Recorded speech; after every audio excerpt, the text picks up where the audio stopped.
J Jinx! Truck stop!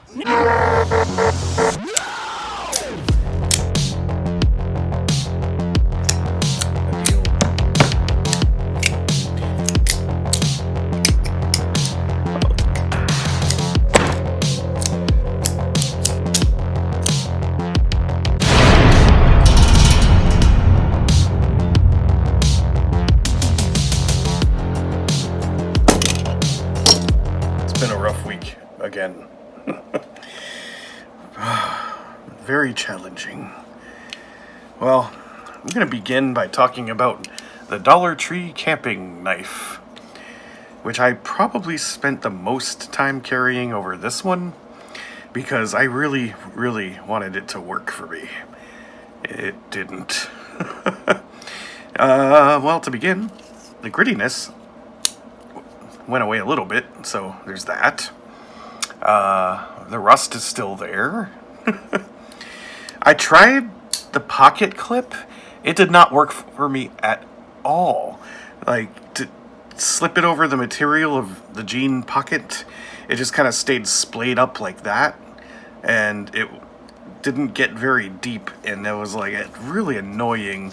So, yeah, this knife sucks to carry. And then there's this. Now, this is not paracord. It's just cheap shoelace type stuff. I don't even remember where I got it. But here's how it cuts.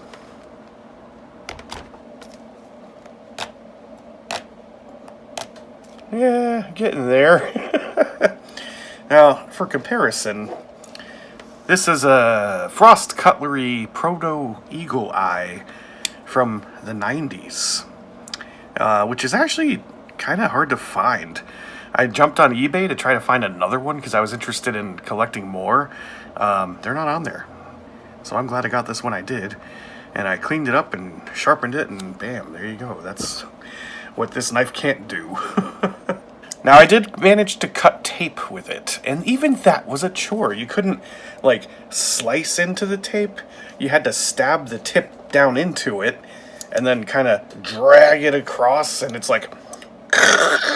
It was awful. That blade play never went away, but I didn't break it. So, that's a plus. Now for the golfing knife, I did not find a use for any of these other non-cutting tools. I didn't really try very hard. But one thing I did discover is if you throw this one open hard enough, it actually has a chime to it, kind of like a tuning fork. Let's see if I can capture the rough shape of the edge on the camera. There we go. See all the shiny bits on the edge there? It was a well-used blade. Still cut better than the Dollar Tree knife, though. Oh, God. Yeah, a little bit better. I also didn't care for the keychain part. I was tempted to remove it, but I decided, nope, I'm not going to change a thing. And I noticed it looks like someone ran it over, perhaps with a golf cart. Yeah, speaking of comparison, here is the one that Tristan Barnett gave to me, which is not branded in any way, no symbols or anything, but it's just cleaner and less gritty. And it cuts better. So, yeah. I don't regret carrying the golf knife. It was interesting, but it's been rough, fellas. I'm not sure what I find more interesting. The fact that a knife could get this dull, or the fact that the knife got this dull and someone was like, this is okay. I lost money on this one, I suppose. This is worth negative money. Now, the multi-tools were also quite a pain in the ass. They were smaller than last week. That I'm happy about. But I had problems with both of them. First of all, this one, it opens pretty easily at first, but when you get to the pliers part, it's a bit of force that is required to close them, which is not a big deal. But then when you go to use them, ouch, none of these corners are comfortable. This thing is sharp. And it's the same with this one, the Sequoia one. Opening this one is just as hard, and it's even sharper. There's like jagged metal on the handle. Who thought that was okay? And holy crap, no chamfering at all. What else can I say about these? Well, I didn't use very many of the tools in this one. Not that there were many in there at all. And I tried cutting with the blade, which is here, but it was really difficult to get out. I cannot access that thumb nick slot thing at all. I basically have to kind of pull it up by the edge of the blade at the tip, which would be dangerous, except it is extremely dull as well. I'm not going to bother trying to demonstrate using my string, but you can see all these little nicks on the blade. Yeah, I couldn't cut shit this week. Another interesting thing about this multi-tool is that there's a little piece of plastic like glued into the bottom of one side, and I think that's just for the pliers to rest on, but there's none on the other side. Did there used to be one? I don't know. Odd that they would only have it on one side. I appreciated the little lock thing, because without it, it does come open kind of easily. So this little lock mechanism was actually kind of useful. Of the tools on this other one, the knife actually did work okay, but getting to it was a pain, because it's on the inside, and you gotta open it up, do this, and then very carefully, without guillotining your finger. There we go. Now, I can finally cut something. So it cuts. It's not easy, but it cuts. And you really have to work for it. So it... I'm looking forward to something different now. I'll even go back to a larger multi-tool after this. Wow, I got really lucky with that Gerber dime. These are terrible. Don't get cheap little multi-tools like this, and don't get dollar store knives like this, unless you're into collecting them, like I am. I know that sharpening serrated edges is a little different. You gotta get those rod things, and oh, it's just not worth it. The knife is $1.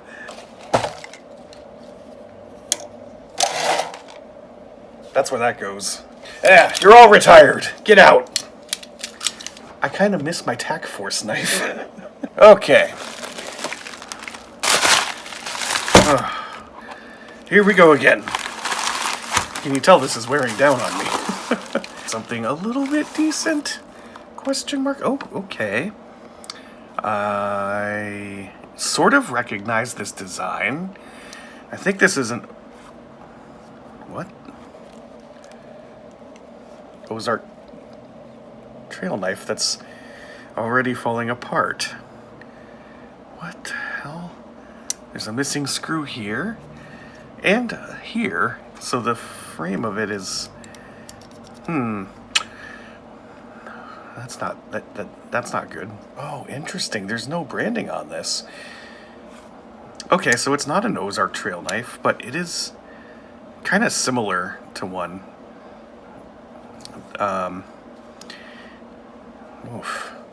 Very, very well used blade. It looks like an attempt was made to sharpen it. Holy shit. I don't think I'm gonna be able to use this one safely. There are screws missing, and it's literally falling apart. So somebody was using this in this state. Wow. Well, knife number one. Oh, interesting. Is this the same? No. It is slightly different from the diseased one. It looks kind of similar, but nope, they're different. Back you go. Alright, another big-ass multi-tool that looks a lot like that other one. And, yeah, you know what? Even the stamping on the plier part looks similar. But the other one was an Ozark Trail branded one. This one is not. And the handles are splayed apart, so now I'm back to this game where it's a bit too beefy for me. But for a change, I got sprung pliers. And the grips are actually in place. Let's see the state of the tools. Oh, we got a partially serrated knife. And you got your file. A saw, a little used. Okay. Fish scaler and ruler. Okay. Well, you know what? I'm willing to make it work after last week's experience. I'll give it a go.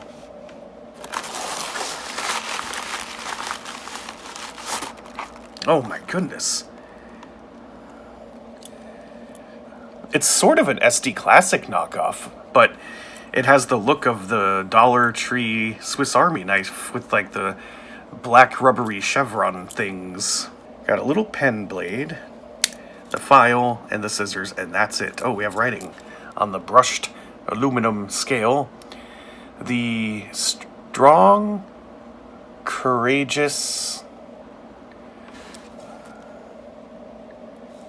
and GI SOP? Oh, I don't know what that is. Can't read it too well. Wasn't there an SD Classic that I pulled before?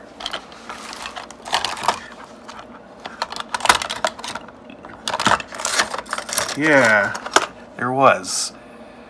There was, and I rejected it because it was in awful, awful shape.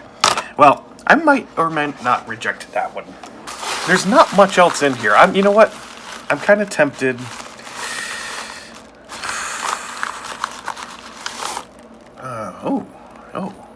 Oh.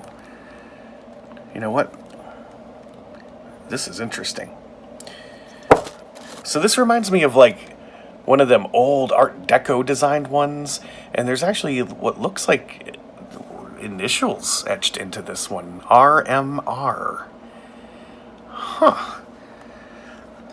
I don't think it's vintage though. It has the look of modern shit manufacturing. What is this?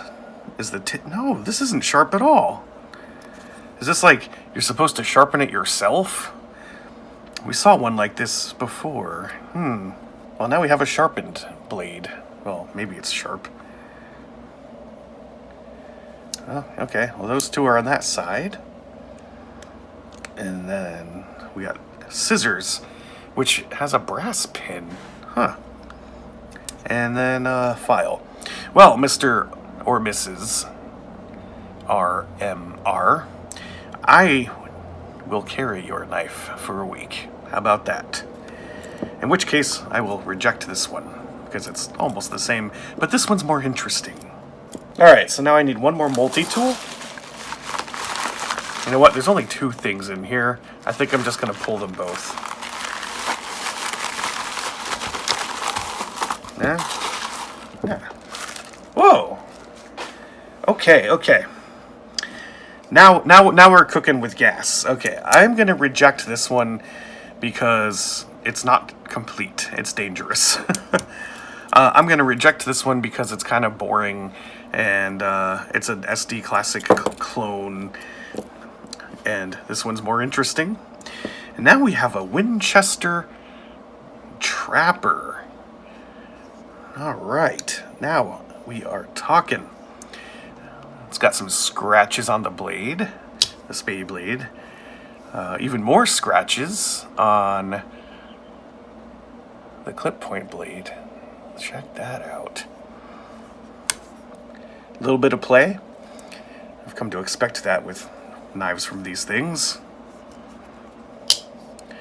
But no, I actually don't mind carrying trappers, especially with what I've been through.